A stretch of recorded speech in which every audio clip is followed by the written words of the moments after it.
What's up, everybody? Lummy Sports Show. Sorry we're a little late and a little hot. Rhett was out with Bubba. What's up, Rhett? How you doing? I've been better. Yeah. Bubba was out. Rhett was out with Bubba. We were messing with starter fluid. But messing with the members only on YouTube, right? Yes, we were given a little sneak preview of Friday morning's Content House recap. Oh, nice. New feature that we started today, and thank you, everybody, for the gifted subs. I'm very excited. I'm glad somehow I was number one. I think it's because someone was trying to say it's about I don't know, I just went to YouTube on this thing. BJE Pro was technically member number true, one. But he signed himself But you were up. the first I was gifted the member. gifted. That is true. And someone said in the algorithm. It's not entirely random. Well, but the person gifting the sub can't choose who they give it to. Well, I don't know the criteria of how it is sorted. Well, here's how I was told. I do believe that the more viewer activity you have on a channel, the more likely your chances. So here's how I was when I was reading it. It's about how much interaction you have in chat. Okay. How long you are on the channel. Like hours spent. And obviously my name. I'm here every live show. You know, my name. And always chatting in chat. Which then that's why Bubba also got a gifted sub. The Bubba Army channel got a gifted sub. Right. So that's what they said. They said it's about the amount of activity or watching hours in for your name. I believe it. That sounds plausible. So it's not entirely random. Correct. But then obviously after that, supposedly after that, then once you get through that, then they just start going through randoms. But who really knows if that's true? 813-90 Bubba, 813-90 Bubba. It's gonna be a short show. Like I said, Rhett was out with Bubba. We got Operation Pigmentation, which is that going to be on the members only? We will see. I'm going to need someone to remotely shut it off at the end of the day, so I don't know for sure. Okay. So that may be, which they're going to start at 12, so we're gonna be scooting out of here shortly. I mean, but breaking news, I don't know if you saw it. Ray Lewis offered as a likely candidate at FAU, because they fired Tom Herman today. I know FAU's done some big powerhouse, but, I mean, Ray Lewis coaching Florida Atlantic, kind of following in those Dion footsteps. Has he coached anywhere else? I don't know. I don't know. Lewis, 49, was a 2-time Super Bowl champion, blah, blah, blah. He retired the 2012 season. Yeah. He said in subsequent years he had been asked about coaching and would be open to the idea. He would have a built-in connection to the Boca Raton, Florida school from his All-American playing days at Miami. Yeah, so I don't think he's ever coached in an official capacity. Well, Maybe. That's the thing is that I can't imagine then. I mean, at least with Dion, he coached high school. I think he didn't coach high school, but he had a capacity. He did I'm something. sure he coached a couple little league, Well, and if it was in Miami, then those they take those really serious. So if you're a guy like Ray Lewis and you don't have a coaching resume, do you put the little league on your coaching resume? If with Ray Lewis's swagger, yeah. Why not? You walk in and I was a coach of the Brandon Cowboys for 4 years, and we won the county Super Bowl twice. So were you really? No, I wasn't. I'm just saying that's what he could put on his resume. I was like, shit, Rhett, you did a lot. I should have put that on my resume coming in. It really would have. I mean, that stood out to me. I was like, wow, I did do some volunteer coaching though, like assistant coaching for Little League, but that was like when my brother played. Oh, everyone's done that before. Yeah, I mean, I coached baseball when I was in college with high school kids, but I mean that's about it. But other than that, obviously we got into a little bit of the Jets sport. I mean, our headline to sports is dead, and you got to get him in here somehow. Well, but I mean, besides that, you could talk about it. I mean, with the Tyson Paul being set up, and there's always speculation that NFL is rigged, and everything. Vegas runs all sports now. I mean, you could almost say that it is dead. Then that if we're all just going to be relying on Vegas, they already know their outcome. Mm-hmm. I mean, that loses that whole entire, and you never know what's going to happen when you're watching a live football game.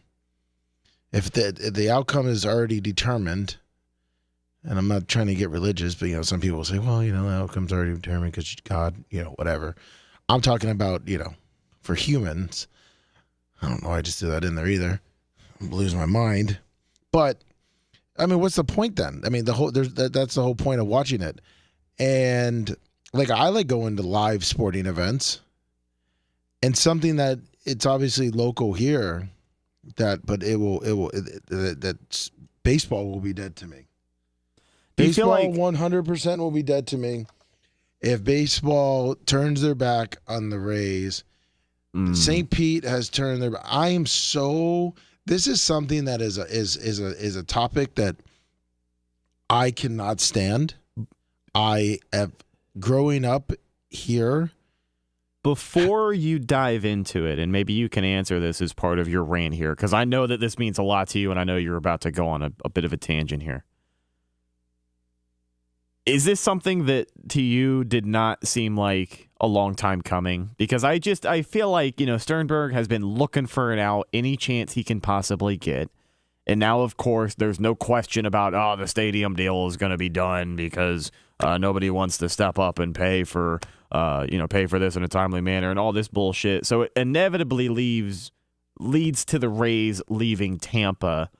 I mean, this is what Stu wanted all along. I think we both know that. But is this surprising to you at all in the least? Because I am, it's almost nauseating hearing people talk about or plead their case for keeping a stadium, a ballpark in St. Pete. I never felt like it was going to happen ever. No, and this thing is that if MLB letting Miami do what they did and letting that team fucking stay in Miami, and the way the old owner of Miami shook down the county, the state, the city, everything. 80% of the stadium was paid by the taxpayers, which absolutely killed the Rays from getting a stadium now, because Stu Sternberg would never pay that much money. We don't have an owner that cares enough. And St. Pete is the people that run St. Pete and Pinellas County have their heads so far up their fucking asses. It's not 1980 here, okay? Everybody that lives there, they're all fucking, half of them are transplants. I'm not. They all don't want the city to grow. Yet all those motherfuckers moved here from somewhere. They all moved here and they're like, well, we don't want the city to grow because we don't want more people to come. Where the fuck did you come from? Oh yeah, I moved here 7 years ago from New Jersey. Yeah, I moved here 20 years ago. I'm technically a Floridian now. Yeah. Okay, great. But people who didn't grow up in the market, caring about the local sports team, caring about the success of the market. Yeah, and the fact of the matter is, one, I knew that there was always going to be a fucking problem with Stu Sternberg being the owner. Like, in the beginning, from 2000 and what was it, 2007, 6, whenever the fuck he bought it. I think it was 06. 06, whenever he bought it. It was looking up. They changed the stadium. They started right off the bat with a stupid sale stadium. And at the time, I'm like, yeah, the stadium is dumb. But you know what? That just shows that they want to stay.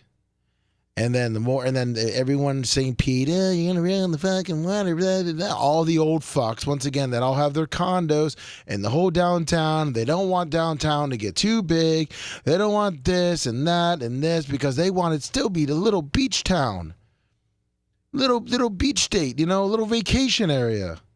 He purchased a 48% share in the Devil Rays in May of 2004, and then he took over operations, becoming a managing general partner in October 2005. I didn't realize he had been here for 20 years now. Yeah, I remember. Yeah, maybe it was 2004, and he took over. Then Vincent Moy was out, the real lean years. But I always thought there would be hopes because baseball. I believe baseball knows that Tampa's a huge market. To not have a baseball team in it, baseball. I mean, this town is Tampa. St. Pete has grown so much in the last 20 years that it would be just stupid to not have a major league baseball team, a major sport. Just like when the Bucks were going to fucking leave. They're barely rumors. Like, no, they're not going to fucking leave. For the county and Sternberg to just be so fucking selfish, and the people that are representing down in Pinellas because they don't want the growth, they don't want the the tourists down there, and all this other bullshit. And DIS Vito Man, yeah, the tourists, perfect transplant, okay, the economy, but I should praise them, I do praise them, but when they come down here and they stop the growth, when the reason they came down here is because they liked it so much, and they transplanted to come down here and help the economy. And when you're here and you see like, hey, we need to, all these people are coming down. They're transferring to Florida. We need to have better roads. We need to have a mass transit. We need to, if we got 100,000 people in our area. All these people come down here. We need better roads. We need better mass transit. You know what we get in Tampa, Lummy? You know what we get under Jane Castor? We get flying fucking cars and a women's soccer stadium. Yeah. That's what we get, buddy. Yeah, and a boat. Your tax dollars at work. And a boat that fucking goes from Tampa to St. Pete. A fucking ferry. Did that happen under Castor? Yeah. Okay. I'm pretty sure. Or Bob started talking about it, but it still. And like bike lanes. Hey, go fucking biking in July. It's just a point of, yes, good, glad. I'm glad you guys love this area so much, and you know what? You want to transplant down here. Thank you. You're helping our economy. That's correct. But don't have us stop fucking building then. Yeah, you're spending the money to help us, for the city to grow, but when 50 people, like where I grew up on the beach, Rhett, going to school when it wasn't tourist time, right, would take me 10 minutes, okay, if I didn't get stuck on the bridge. Because hold on, God forbid, we had the old not the toll bridges, but the fucking drawbridges, right? Well, and then, so everyone always bitched about the drawbridge. So when the tourists would come down, it would almost take me 20 to 30 minutes to get to school just for the amount of traffic, but we always knew they would leave. Well, then they came in. Then they started living there. So my commute started going like then when I got to like college and to go back, it's like 20, 30 minutes to go to the same spot, 365 years, days a year, right? And then they wanted to, instead of having a drawbridge because the traffic would get so bad and backed up because there were people, they wanted to put an actual bridge there. Well, the people that now all moved there said, no, you can't. You can't add a bigger bridge. It would be an eyesore. Keep the drawbridge. And guess what? There's still a drawbridge. And sometimes it goes up and sometimes you get stuck in it. And it creates a fucking havoc. But guess what? They all moved to the beach, and now it takes forever from January to December. It doesn't matter. It is like an hour to an hour and a half for me to drive from Tampa to where my parents live, no matter when it is. And guess what? Like the infrastructure is it like they're just building big ass fucking condos. It's like it's so frustrating how the county and the city don't want to vote it, but it all leads to the fact that Stu Sternberg doesn't do anything for the fucking county or city either. Well, that's the so thing. You have two people that don't like each other. Yeah, you've got a recipe for disaster here when you've got all of these people with money who make decisions who don't care about the market, didn't grow up in the market, don't really have that emotional attachment, could do without baseball. It doesn't. Yeah, because they got their own fucking teams. It doesn't matter to them. They're still getting money in their pockets either way. They don't have any kind of attachment to it. And then you've got an owner that doesn't want to be here regardless. No. He doesn't see the appeal in a market like St. Pete. He doesn't see, if they wanted to shore up the money for a ballpark in Tampa, I can see the appeal for it. But we've had this conversation time and time again. We don't have to do it again. But he doesn't see the appeal for baseball in St. Petersburg, Florida. And a lot of locals don't see the appeal for baseball in St. Petersburg, Florida. So, yeah, just not a good combination here when you consider who's pulling the strings and what their ulterior motives may be. Stu's wanted out for years. He's been looking for a reason. And he is absolutely going to jump at the chance to move this team to fucking, someone said Nashville. The Oakland Rays here coming up soon. Yeah. Stu's like the fucking Miami owner. Not as bad as obviously the team, and that's screwed up. But the Miami owner did was he bought it into the team, got the stadium approved, bought a bunch of players. Then once the stadium was built, dumped all the players to keep the expenses down. Yeah, and then his share went way the fuck up and sold out, and made a killing. Stu wants that new stadium to add on to its fucking $800 million that he's probably already made on the fucking Rays. And, I wish the Rays would almost do, and I don't know, I got to kind of research and see how much they got involved, but it kind of happened with, I think there was one of the Marlins owners, I think he owns the Red Sox now, but he wanted to own a baseball team, he was rich, and, he was pretty much wanting to buy into Boston. You know what I mean? He was getting his foot in, and I want to say, and I could be wrong, but I think he made a deal where he was able to keep the team in the Miami, but the MLB stepped in or something and let him buy into the Red Sox or help the ownership with the Red Sox being out. Why can't MLB step in and be like, look, we are going to go expansion. We are going to give a team to Nashville and where else? Where would you put one? It'd have to be almost out west, right? Yeah, Oakland. Oh, you're going to give one back to Oakland? Fuck it, why not? Make it right. Just for the sake of conversation. You wouldn't put, someone said Salt Lake City one. Yeah. Seattle? No, they have the Mariners. Yeah, I was going to say Portland, but. They have the Mariners. Yeah, I know. But what I'm saying is that you give Wild West team, give Sternberg, maybe Nashville. I know you could even look at Charlotte, but I feel like that'd be two East teams. You'd have to do some realignment on the American League. Well, I guess you could. I mean, there's ways to do it. Green Bay. Yeah. Green Bay. I mean, Charlotte. Let's just say Charlotte. The Milwaukee Brewers. Yeah, let's just say Charlotte and Nashville. Okay. Hey, Sternberg. Mm-hmm. Hey, we'll let you be the almost buy into an expansion franchise, or be the lead owner and sell your 48% of the Rays, and we'll make sure that when we start the Nashville fucking country singers, we'll make sure that you're the majority owner, because they got to vote owners in. Someone had asked the groups. Sorry. No, you're good. I was just going to say, to kind of tack onto the ownership thing here. Someone had asked in chat, what's stopping people from just pulling a Green Bay Packers and allowing the people to buy a portion of the team? Because I bet if you put out a movement for that or whatever, if it really came down to that, people would put some serious money up to keep the Rays here. The MLB would have to approve it.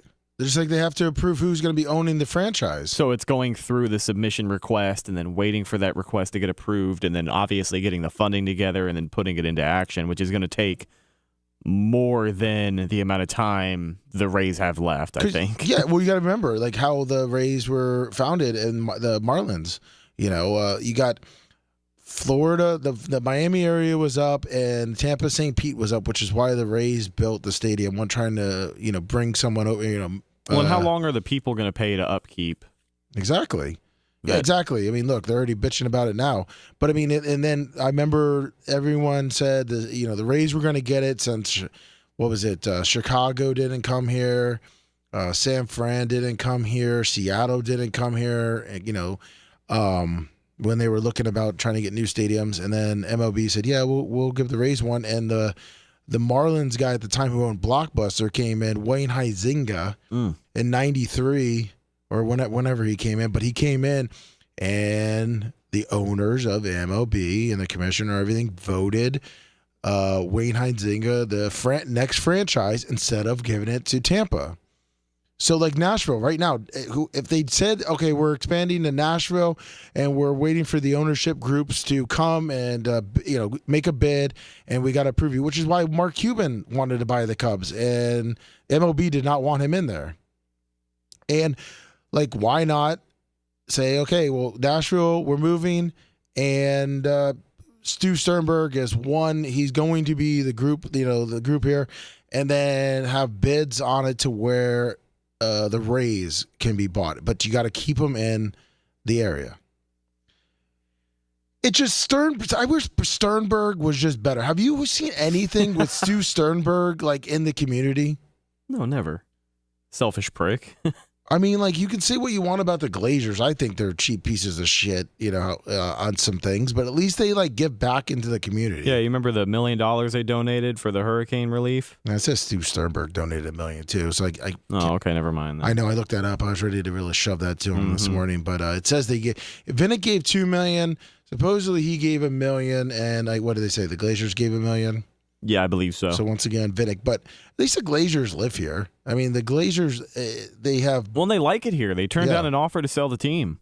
Yeah. You think Stu Sternberg is going to turn down $2.6 billion for the Rays?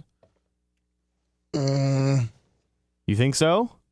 If he can get a new stadium and move, he could probably get more. Yeah. I don't know. That's the whole thing is. But like it is, it's a tight-knit group to own a franchise, and it seems like Stu Sternberg wants to own a baseball team, no matter who it is.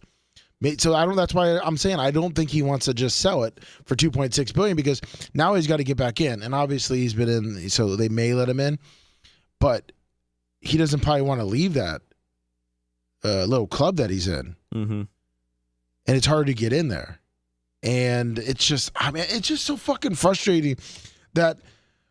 For so long, we wanted a team in Tampa, and now we're stuck with this bullshit. 239. I want to say something. Hey, guys, it's Instar. How you guys doing? When fucking words. What's up, Instar? What's up, Instar?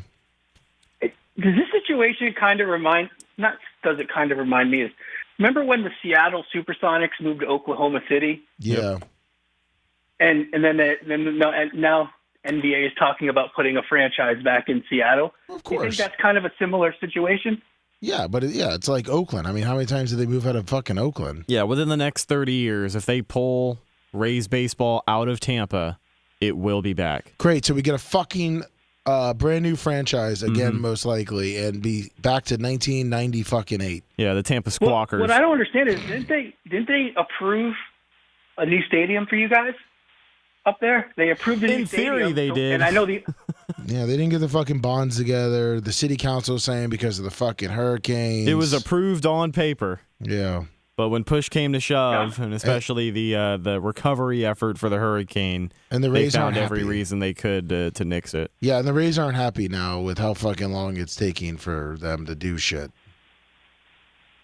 Okay, I was just calling because it didn't make sense to me, and I'm like, well, if they do relocate, I can't see MLB not wanting to be in that market. But to me, for the money that MLB gets, I don't understand how they run their business and still are so profitable, because they just shoot themselves in the foot just all the time with ownership, movement, and just stuff like that. I just don't understand how they're making these $200-400 million contracts, which I guess they say national TV deals or maybe local and stuff, but yes, I just TV don't deals. see it. I don't see how they make it. It's insane to me. It's all about the TV deals and sponsorships.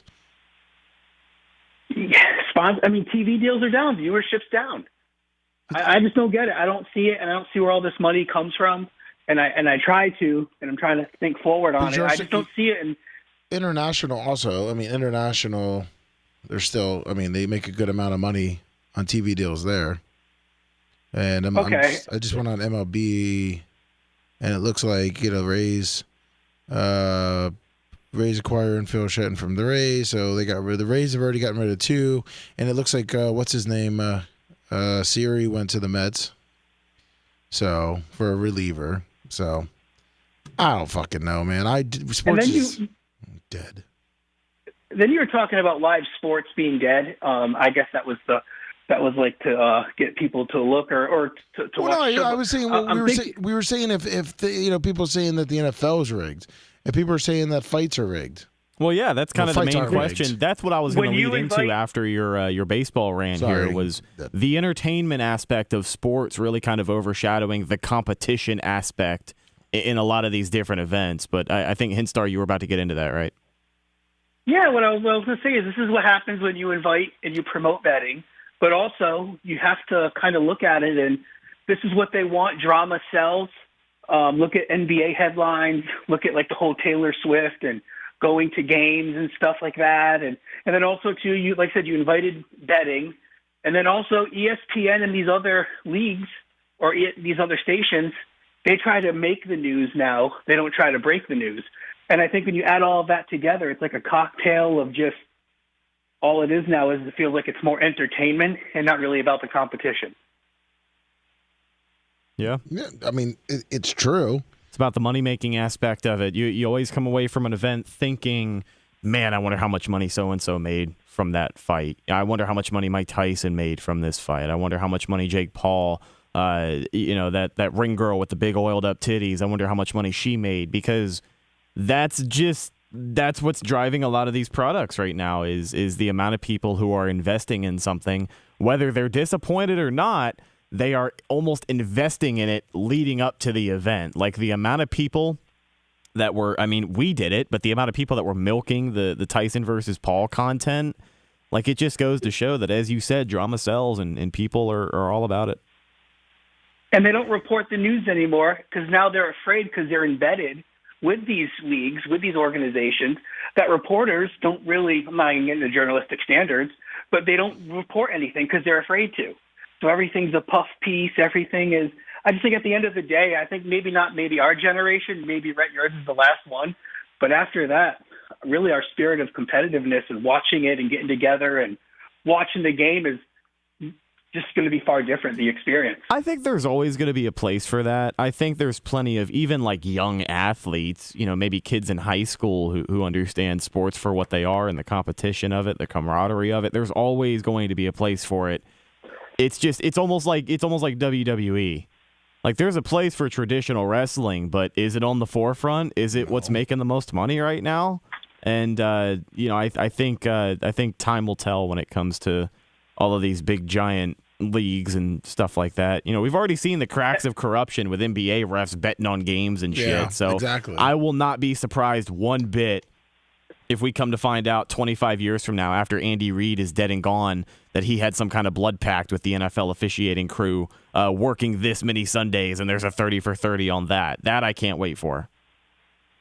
Yeah, it's interesting. And also, the one last point I wanted to make, they say historically ratings actually drop, sports ratings and just TV in general during election seasons, and maybe not during the one we had during COVID, but historically speaking, all of them really do ratings tend to decline. So I'd be interested to see it like after next year, what the ratings will be and stuff. But overall, I just really feel like between commercials, the time it takes to watch a game, everything else, and how lives have changed day to day, I just feel like live sports is everything's streaming. You have to have different packages. You know what I mean? It's just, they're making it. They're making more and more of a pain in the butt. They're making it harder for the average guy. They're charging you $7 a game to watch the Tampa Bay Lightning if you don't want to buy the year-long package.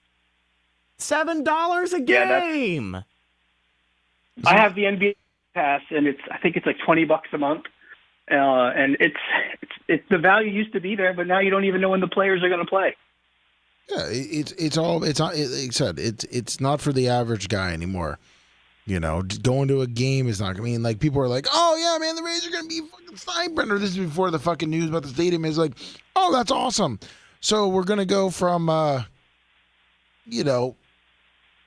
15,000 people down to 12,000. And like those tickets aren't going to be fucking expensive. When a good team comes in and we get like 25, 30,000 people that want to watch the game, now you're still down to 10,000. Like it's going to be affordable to go to the game. The only time it's going to be affordable to go to the game is probably in fucking July and August when it's about 135 degrees and it's going to rain out. How much are the tickets going to be? They haven't said it because Stu Sternberg right now is counting his fucking bank account on how much money he's going to make off this goddamn fucking tickets there too. Even though it's because he's going to he's probably going to do the math and be like, wow, we could actually sell 35,000. We're going to sell 10. So we're going to list these tickets right here. And you know what? Fucking Tarpon drained out like from like July to September. I feel like they rained out more than they played. Yeah, the Rays are just going to miss a quarter of their season. Yeah, they rained out. They rained out the whole the Terrapins were playing triple headers at one point. So, good fucking luck. Great show, guys. Have a good day. Yeah, we're gonna probably be. Yeah, we're out. It's 11:40. I told you. Want to do our picks just real quick? Fuck, yeah, just for the record here. I already got them written down. Well, we can go game by game. What did we go last week? Last week. Week 11. This is for Las Vegas Mario too. I went 9-5. You went 10-4. All right, look at that. My upsets came through. Yes, they did. Pittsburgh, you ready? Yeah, Pittsburgh at Cleveland. Pittsburgh. Give me Pittsburgh all day. Dominant defense. Jameis Winston. Picks. Minnesota at Chicago. Going upset Chicago. Yeah, is that your upset of the week? Upset of the week. I'll put a ding, ding, ding on it there. Ding, ding, ding, ding, ding. Detroit at Indy. Detroit. Give me the Lions, man. Yeah, that's right. New England at Miami. Miami. Yeah, you think Tua's back. Tua's back, but is he really back? They're -7. And they're at home. Tampa at New York. Come on, dude. That's gonna be Giants probably because Bucks are playing Tommy DeVito. No, I got Tampa. Dallas at Washington. Washington. I also got Washington here. Big division game for Washington. Kansas City, Carolina. Kansas City. You're not feeling bold enough to make this your upset of the week? No, not without Andy Dalton in there, the redheaded hero. Tennessee at Houston. Got Houston. Man, God damn, these are some high ass point spreads. Yeah. Houston, Denver at Las Vegas. Fuck, man. Bo Nix, superstar. Denver's best team in the league right now. Division game could be sneaky, but I also have the Broncos. Denver's best team ever. San Francisco at Green Bay. Give me the Packers. I'm going at San Fran. Go up. It's going to be cold in Green Bay. San Fran wins. Hopefully. Arizona at Seattle. Shit. I'll take Arizona. I'm taking Arizona. Yeah. This is going to be an exciting game. Kind of an underrated game, I think, this week. Exactly. That is, yeah, it's true. It's a 1-point spread, too, in Seattle. Philly at the Rams. Give me the Birds. I'm going Rams. I had a feeling. Part of me wanted to say Rams just because they are playing in L.A., but Philly fans travel well. I think it'll be loud out there. And as much as I think Sirianni and the Birds might be frauds down the stretch, they get this one. And Monday nighter, 8:15, Baltimore at the Chargers. And yes, eat more coleslaw. The Chargers did get pretty good while you weren't looking. Again, another game in California. Wow, back-to-back night games for California. Suck off California some more. Taking Baltimore. I think they're going to go out west, and I think they're going to lay a fucking egg. I'm going Chargers. I hope that the Chargers lose just because that bodes better for the Bucs. Remember, the Bucs on their schedule, the best team that they have left is the Chargers right now with a 7-3 record. If they can start losing some games, I'll feel better about that matchup because the Bucs got to go on a run. Let them get their winning out of the way before they hit the Bucs. Fair enough. Operation Pigmentation is next at 12 o'clock. Let the boys get in. It may be just a straight podcast. Yeah, I think it's just going to be a podcast. I think Macho took off. I am probably not going to be around much longer. So check it out. Yeah, just keep your eyes out. Seth will get it up there. And in the meantime, check out all the other podcasts that are up there. Check out all the videos here on our YouTube channel. And thank you so much for everyone that became a member today. And thank you everyone that gifted memberships. If you do not see the join membership button on your phone, just give it a little bit. Give it a day or two, maybe a week. I don't know. Maybe it never shows up. But if you go check out some of the other bigger channels, you should be able to see it. We turned them on literally this morning. Takes a little bit of time to populate. I believe Android people should be able to see it. And you can 100% go see it on desktop. Thank you guys for hanging out with us. And thank you, Oscar Electric. I appreciate that. Big fan. I would be homeless without my wife. And I just read your title because I'm an alcoholic douchebag. Sports are dead. Here's why you should care. My screen was a little small on that, so you know what, everybody? Sports aren't dead, and I don't fucking know anymore. I'm an alcoholic douchebag. Everyone have a great rest of your day. See ya.